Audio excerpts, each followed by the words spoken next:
उसका चिंतन जरूर।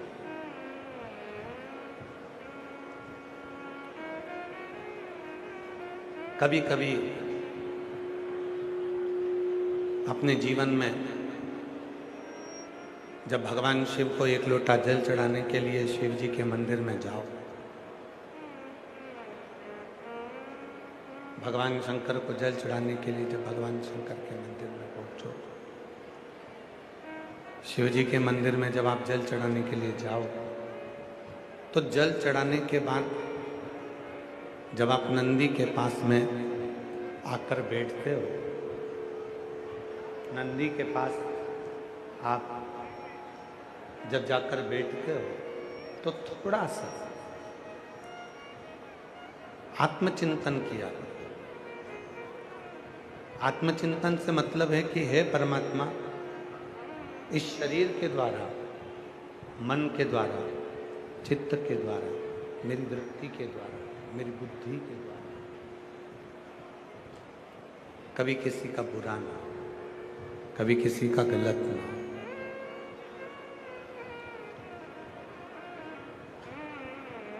कहते हैं शिव का जो भक्त होता है, भगवान शंकर का जो उपासक होता है, शिव भक्ति में जो डूबने वाला होता है,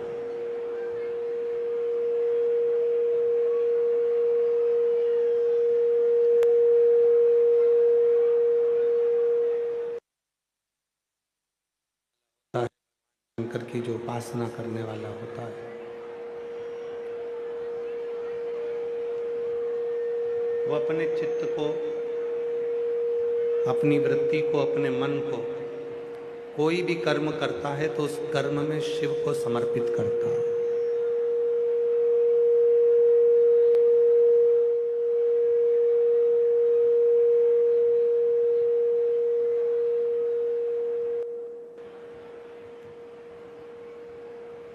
जब वो कोई भी कर्म करेगा तो वो शिव को समर्पित करेगा। अच्छा कर्म करा तो भी भगवान को समर्पित करेगा, और बुरा कर्म करा तो भी भगवान को समर्पित करेगा।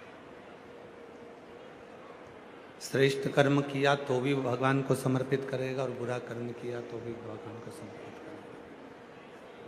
अच्छे और बुरे कर्म को, श्रेष्ठ और बुरे कर्म को भगवान को समर्पित कर कर चलता है, भगवान को समर्पित कर कर चलता है।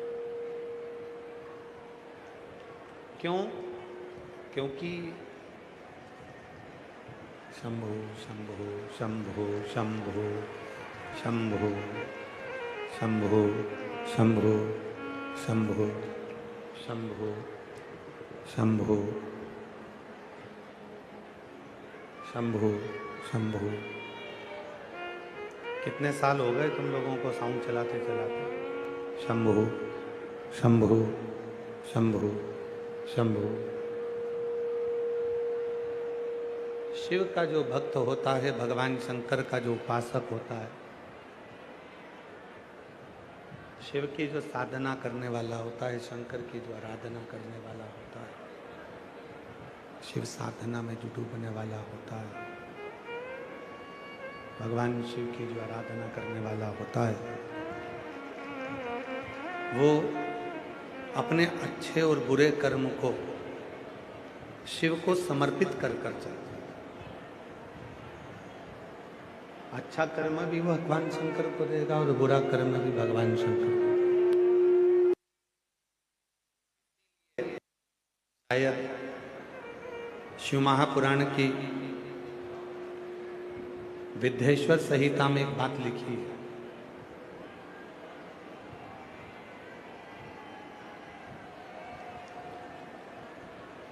शिव महापुराण की विद्धेश्वर संहिता में एक सुंदर सी बात लिखी है कि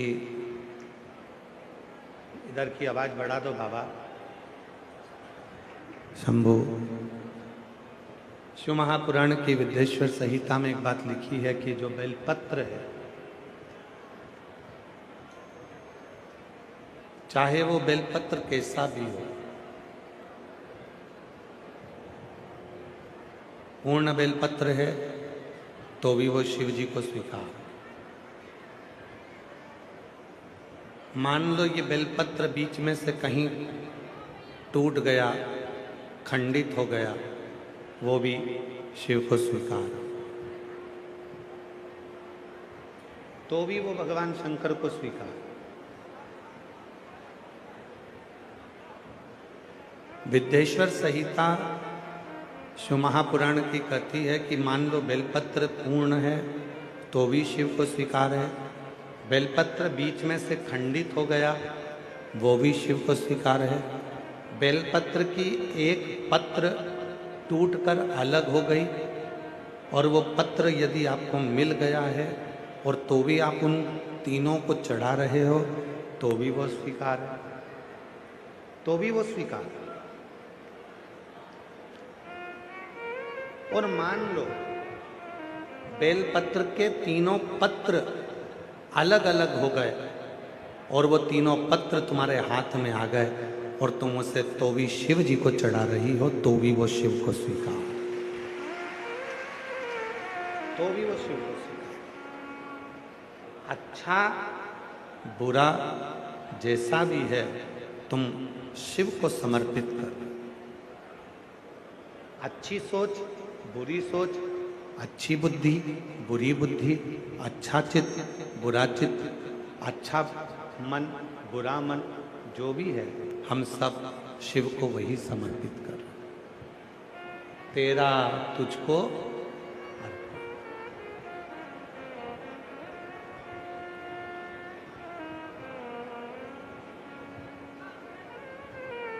तेरा तुझको अर्पण। ये पत्र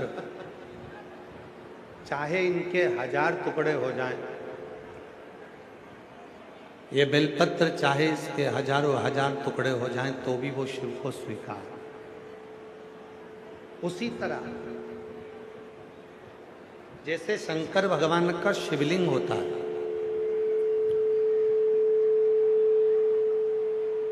थोड़ा समझिएगा बहुत ध्यान से, घर में अगर भगवान कृष्ण की मूर्ति है, उसके उंगली टूट गई, हाथ टूट गया या कोई चीज में खंडित हो गई तो वो खंडित मानी जाए। माता रानी की कोई मूर्ति है, उसमें कोई टूट फूट हो गई तो वो खंडित मानी जाए।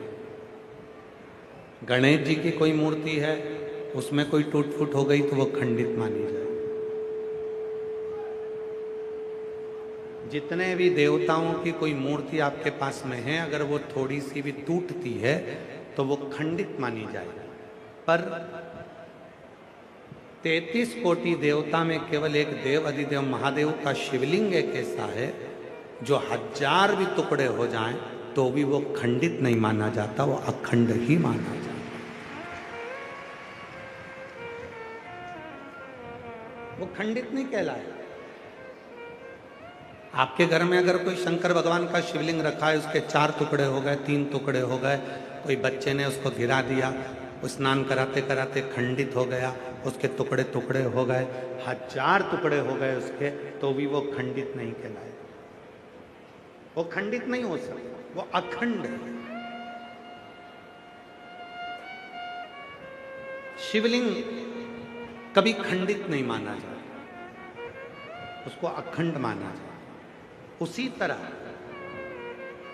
आपको बताया अभियाल कि ये बेलपत्र का एक पत्ता, ये दूसरा पत्ता, ये बेलपत्र का तीसरा पत्ता, ये तीनों पत्ते मान लो टूट गए, अलग अलग हो गए, आप चढ़ाने के लिए लेकर गए थे और ये पत्ते टूट कर अलग अलग हो गए, तो भी यदि आप इन तीनों पत्तों को एक साथ रखकर भी शिव को चढ़ा रहे हो तो भी वो अखंड ही माना जाएगा। वो खंडित नहीं, उसमें खंडता नहीं। अच्छा है शिव का, बुरा है शिव। मात पिता तुम शरण गाऊं मैं किसकी, स्वामी शरण गाऊं मैं किसकी, तुम बिन और न दूजा, प्रभु बिन और न दूजा, आस करूं मैं किसकी।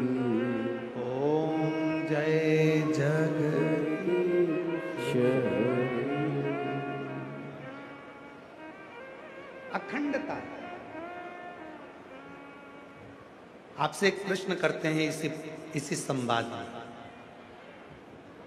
जरा उत्तर दीजिएगा। तुम्हारा छोटा सा पोता, तुम्हारा बेटी का बेटा, तुम्हारे बेटे का बेटा, तुम्हारे बेटी की बेटी, तुम्हारे बेटा की बेटी, या तुम्हारा बेटा या तुम्हारी बेटी, छोटी सी, वो कुछ भी खा रही है, कुछ भी, और खाते खाते उसने एक दाना उठाया और उठाकर खाते खाते उसने अपनी मम्मी के मुंह में दे दिया।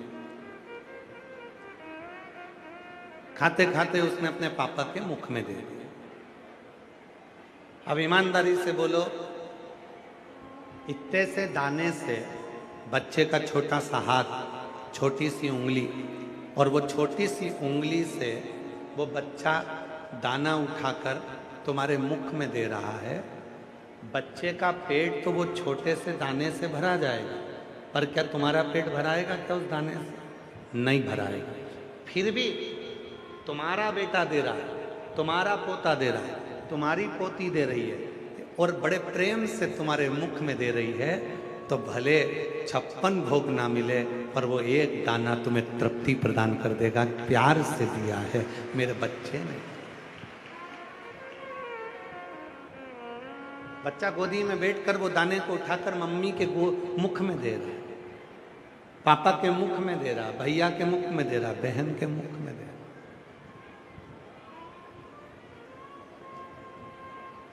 छोटा सा दाना,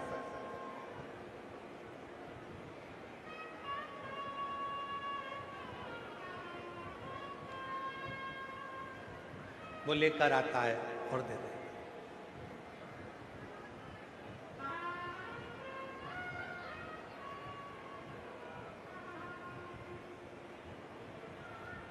और वो इतना सा दाना हमको जो तृप्ति देता है, वो तृप्ति मूल हो जाता है। वो तृप्ति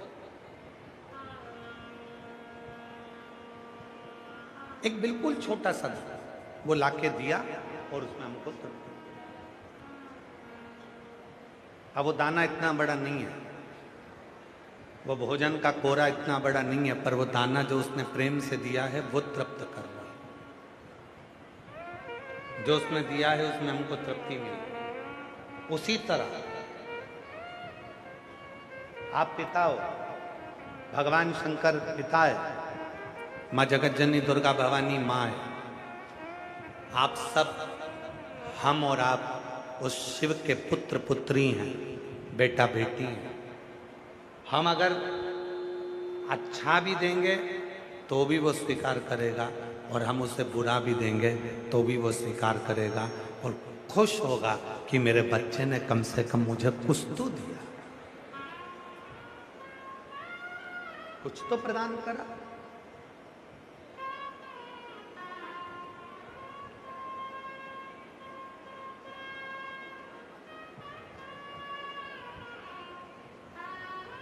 एक गुरु अपने चेले के साथ में भिक्षा मांगने गए, और गुरुजी ने आवाज लगाई, माता भिक्षाम दे। बच्ची दौड़कर अंदर गई, अपनी माँ से कहा कि माँ दरवाजे पर कोई गुरु आए हैं, भिक्षा मांगे। माँ ने कहा जाकर कह दो कि हमारे घर में अभी कोई है नहीं। बच्ची ने बाहर जाकर कह दिया, माँ बाबा अभी हमारे घर में कोई नहीं है। बाबा ने कहा बेटा थोड़ी सी तो भिक्षा दे दो। बेटी फिर अंदर गई कि बाबा तो जान ही रहा, भिक्षा लिए गए। माँ ने कहा कह दो कि हमारे घर में अभी कुछ भी नहीं है। बेटी ने जाकर कहा बाबा हमारे घर में कुछ भी नहीं है। बाबा ने कहा बेटा मैं बिना भिक्षा के जाऊंगा नहीं, एक काम कर, झाड़ू लगा दे, थोड़ा सा कचरा मेरे कमंडल में डाल।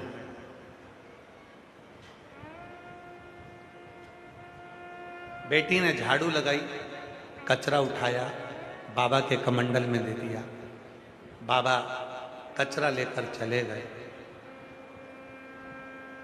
चेले ने पूछा गुरुजी से, गुरुजी उसने भोजन नहीं दिया, अन्न नहीं दिया, कचरा दिया, तुम इस कचरे का करोगे क्या? गुरुजी ने वो कचरा लिया, आगे जाकर फेंक दिया।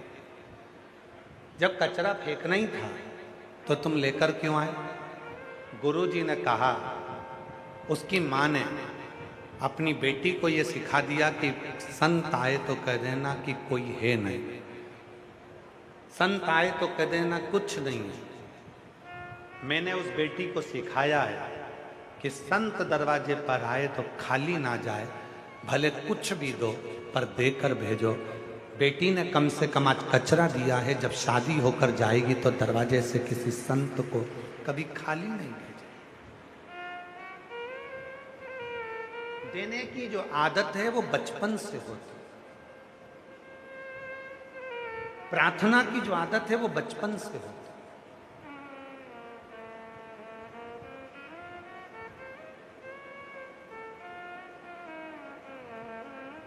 कभी कभी अपने बच्चे से तुम खुद कह दिया करो, ला क्या खा रहा है बेटा?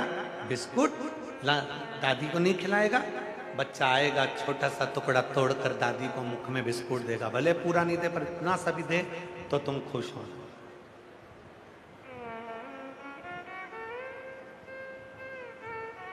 प्रसन्न होना। मेरा भोला बाबा ऐसा ही है, मेरा भोलानाथ ऐसा ही है। सारी दुनिया ने उसके लिए कहा कि शंकर जी को अखंड बेलपत्र चढ़ाया करो, टूटी हुई बेलपत्र शिव जी को नहीं चढ़ाना चाहिए। शंकर भगवान को टूटी बेलपत्र नहीं चढ़ती। किसी ने कह दिया शंकर जी को ये नहीं चढ़ता। शिव को जिसने जान लिया कि शंकर हमारा बाप है, हमारा पिता है, जैसे घर के बच्चे अपने पिता के मुख में छोटा सा भी दाना देते हैं तो पिता संतुष्ट हो जाता है, उसी तरह बेलपत्र चाहे कैसा भी हो, वो बेलपत्र जब शिव को दिया जाता है तो वो पूर्ण ही माना जाता है, उसकी पूर्णता माना। कई लोगों का शरीर बेकार हो जाता है, कष्ट हो जाता है, रोग आता है, बीमारी आती है, और वो उसने सुना कि सियोर वाले बाबा ने कहा है कि बेलपत्र चढ़ी हुई खाना चाहिए। अब सियोर वाले बाबा ने क्या कहा कि जब तुम बीमार हो, तकलीफ में हो, तुम्हें रोग है, तब बेलपत्र खाओ। अब कई लोगों की तो आदत हो जाती है कि रोज रोज बेलपत्र खाने लगते हैं, रोज ही बेलपत्र खाने लगते हैं। नहीं, सियोर वाले बाबा ने कहा कि जब तुम्हारा स्वास्थ्य खराब है तब बेलपत्र शिव की चढ़ी हुई प्रसाद के रूप में शंकर जी के सामने से जब बेलपत्र चढ़ी हुई उठाओ तो उनसे कहो, बाबा आप महामृत्युंजय हो, आप मृत्यु को जीतने वाले हो। बाबा मुझे रोग हो गया है, उस रोग को मिटाने के लिए आप औषधि के रूप में ये बेलपत्र दे दीजिए और इस बेलपत्र को औषधि बना दीजिए। जब आप ऐसा कहकर भगवान शंकर को महामृत्युंजय के रूप में बोलकर उनसे औषधि मांगकर लाओगे, तब उस बेलपत्र को खाओगे तो बेलपत्र असर करती है। और एक बात और याद रखना, हम पूरी बेलपत्र को नहीं खा सकते। हो सकता है किसी किसी के मुंह में छार छार हो जाता है, किसी के मुख में कई बार छाले पड़ जाते हैं, किसी के मुंह में स्वाद आना बंद हो जाता है, किसी किसी के मुंह में कुछ खाते हो तो स्वाद नहीं आ पाता। तो जरूरी नहीं कि पूरी बेलपत्र खाओगे। बेलपत्र का एक पत्ते का भी छोटा सा अंश, जितना बड़ा तुम्हारे माथे पर बिंदी लगी होती है, उतनी बिंदी के बराबर भी अगर तुमने बेलपत्र को खाया है तो वो बेलपत्र भी उतना ही असर करेगा जितनी पूरी बेलपत्र। जितनी बड़ी बिंदी अपने माथे पर लगी है उतनी बेलपत्र, उतनी बिंदी के बराबर भी अगर बेलपत्र हम खा रहे हैं तो उतना ही असर करेगा। जरूरी नहीं है कि पेट दुख रहा है तो दवाई का पूरा पत्ता ही खा जाओ, सिर दुख रहा है तो टेबलेट का पूरा पत्ता ही खा जाओ, 12 की 12 गोली खा गया। एक गोली निकालो और उसको खाओ। उसी तरह शरीर में अगर कष्ट है तुम पूरी बेलपत्र नहीं खा सकते, मुंह में स्वाद नहीं आता, छाड़ छाड़ हो जाता है मुख में, अगर बेलपत्र खाने के बाद तुम्हें स्वाद नहीं आ पा रहा, तो इतनी सी बेलपत्र का टुकड़ा, जितनी बड़ी तुम्हारे माथे पर बिंदी रहती है उतना बड़ा टुकड़ा आप नंदी के पास बैठकर उसको खाना प्रारंभ करिए, वो बेलपत्र भी उतना ही असर करे, उतना ही असर करे।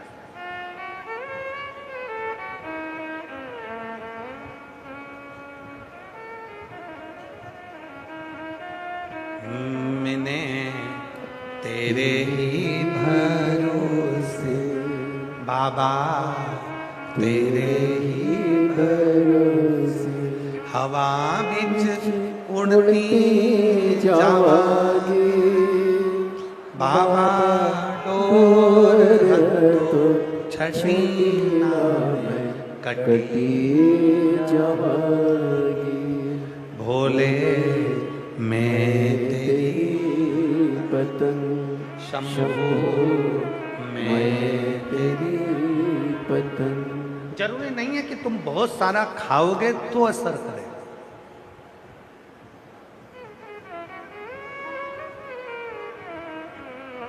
जब नींद नहीं आती है रात्रि को, शिव जी की 5 लड़कियों के नाम बोले जाते हैं, बेटियों के नाम बोले जाते हैं। सबको याद है वो नाम? साथ में बोलेंगे। पहले नंबर पर जया, दूसरे नंबर पर विषहरा, शामली बारी, दौतली और देव। कई लोग ऐसे हैं जो नींद की गोली खाकर सोते हैं, उनके लिए सबसे सुंदर तरीका है, आज ही प्रैक्टिकल कर कर देखना कि सीहोर वाला बाबा झूठ तो नहीं बोल रहा है, क्योंकि अभी तो हम तुम्हारे यहाँ 3 दिन हैं, तुम पकड़ सकते हो, हमको बोल सकते हो कि हमने आज ही प्रैक्टिकल करा था तो भी हमको नींद नहीं आई। आज ही प्रैक्टिकल करो, नींद की गोली मत खाना।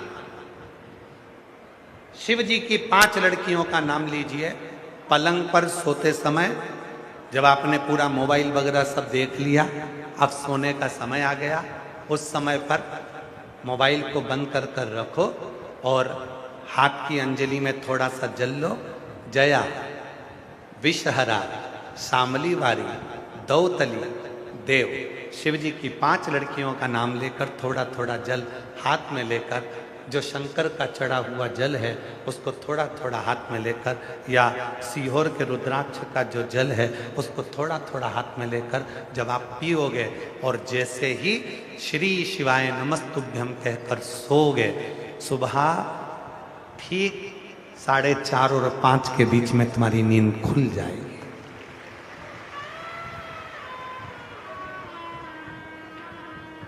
ये कोई नाम साधारण नहीं है। शिव जी की 6 लड़कियां हैं, जया, विषहरा, शामली बारी, दौतली, देव और अशोक सुंदरी। ये 6 लड़कियां कोई साधारण नहीं है। इन 6 बेटियों के नाम का उच्चारण हमारे जीवन में सुख देता।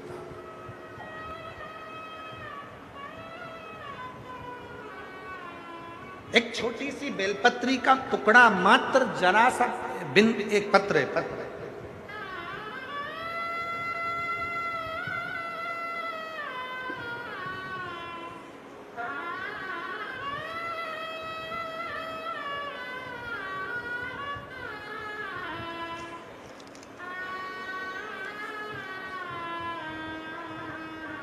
राम प्रसाद जांगड़ा कहीं बैठे हों। पिता का नाम है राम प्रसाद जांगड़ा, माता का नाम है नीलम जांगड़ा, बेटी का नाम है दीक्षा रानी। कहीं बैठी हों तो हाथ हिला सकते। गांव है डांडी, भोजराज, फतेहाबाद, हरियाणा की रहने वाली। भोले बाबा, 1 लोटे जल का मैं क्या बखान करूं। मेरी बेटी की उम्र 18 साल हो गई है, जो जन्म से विकलांग है। वो जन्म से विकलांग है, उसकी उम्र है 18 साल, जन्म से विकलांग है। उसका शरीर का नीचे का जो हिस्सा है बिल्कुल भी काम नहीं करता था। कमर से लेकर नीचे का जो पांव का हिस्सा है वो बिल्कुल भी काम नहीं करता। उसको विकलांग का सर्टिफिकेट दिया गया है, वो विकलांग है। उसे हमने हरियाणा, राजस्थान, गुजरात, अन्य राज्यों के जितने भी माने हुए डॉक्टर हैं सबको दिखाया, पर सभी डॉक्टरों का कहना था कि इसका लोअर बॉडी कभी भी काम नहीं करेगी। बेटी 18 साल की हो गई, इसकी लोअर जो बॉडी है, नीचे की जो बॉडी है, वो कोई काम नहीं करेगी। गुरुदेव, यह सुनकर हम थोड़ा सा उदास हुए, पर हमने हार नहीं मानी। मुझे भोले बाबा पर पूर्ण विश्वास था, वह मेरी बेटी को ठीक करेंगे। किसी ने आपकी कथा के बारे में बताया और कथा में बताए अनुसार मैं रुद्राक्ष लेने 2024 को सीहोर गई। उसे रात को गलाकर सुबह शिवलिंग जी पे चढ़ाती, मेरी बेटी को शंकर जी पे चढ़ी हुई बेलपत्र का छोटा सा अंश उसको देती और शिव का चढ़ा जल देती। वो अपने कमर से नीचे कोई काम नहीं कर सकती थी, सही से बैठ नहीं सकती थी, सोती रहती थी, अच्छे से बैठ नहीं पाती थी। 18 साल की हो गई, डॉक्टर ने तो उसे विकलांग घोषित कर दिया। पर गुरुदेव, आज बाबा को मैं धन्यवाद देने के लिए आई हूँ। रोज जल पिलाती हूँ। जैसे जैसे दिन बीतते गए, मेरी बेटी को मैं जो जल पिलाती रही, आज उसका लोअर की बॉडी भी धीरे धीरे काम करना चालू कर दी है। मैं बाबा को यहाँ प्रणाम करने के लिए आई। उसकी नीचे की जो लोअर बॉडी है वो धीरे धीरे काम करना चालू कर दी। 18 साल की मेरी बेटी, जिसका मैं इलाज कराते कराते थक गई, और मेरी बेटी कभी सोती ही रहती थी, बैठ नहीं पाती थी, क्योंकि उसकी बॉडी काम नहीं करती। एक छोटी सी बेलपत्र का मात्र एक छोटा सा अंश, एक पत्र और है,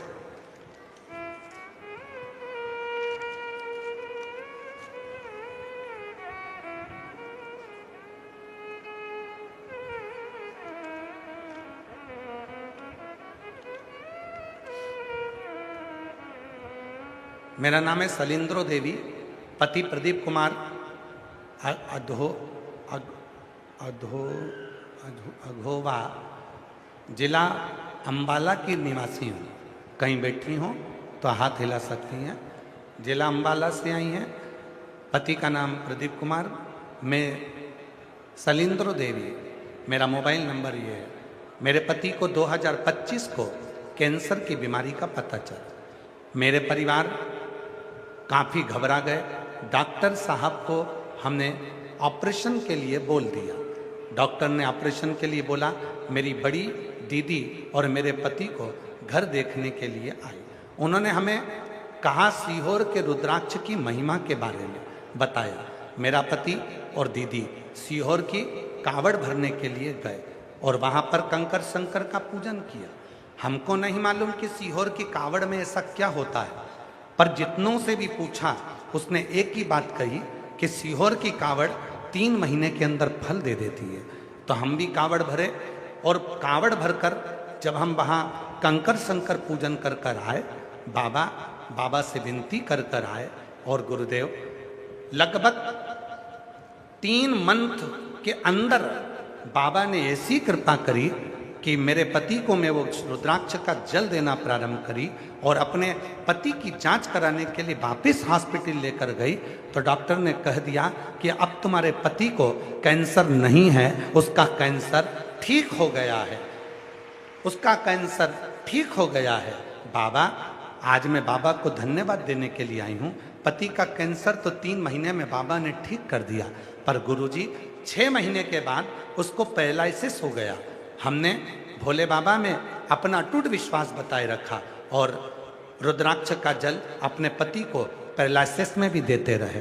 बाबा शिव ने ऐसी कृपा करी, आज मेरा पति पूर्ण तरह से ठीक हो गया है, और बाबा की कृपा से यहाँ घरुंडा में कथा सुनने के लिए हम लोग आए हुए हैं, कथा श्रवण कर रहे हैं। एक बार जोरदार ताली बजाएं। कहीं बैठे हों तो आ सकते हैं। मैं सलिंद्रो देवी, पति प्रदीप कुमार, अघोवा, जिला अंबाला की रहने वाली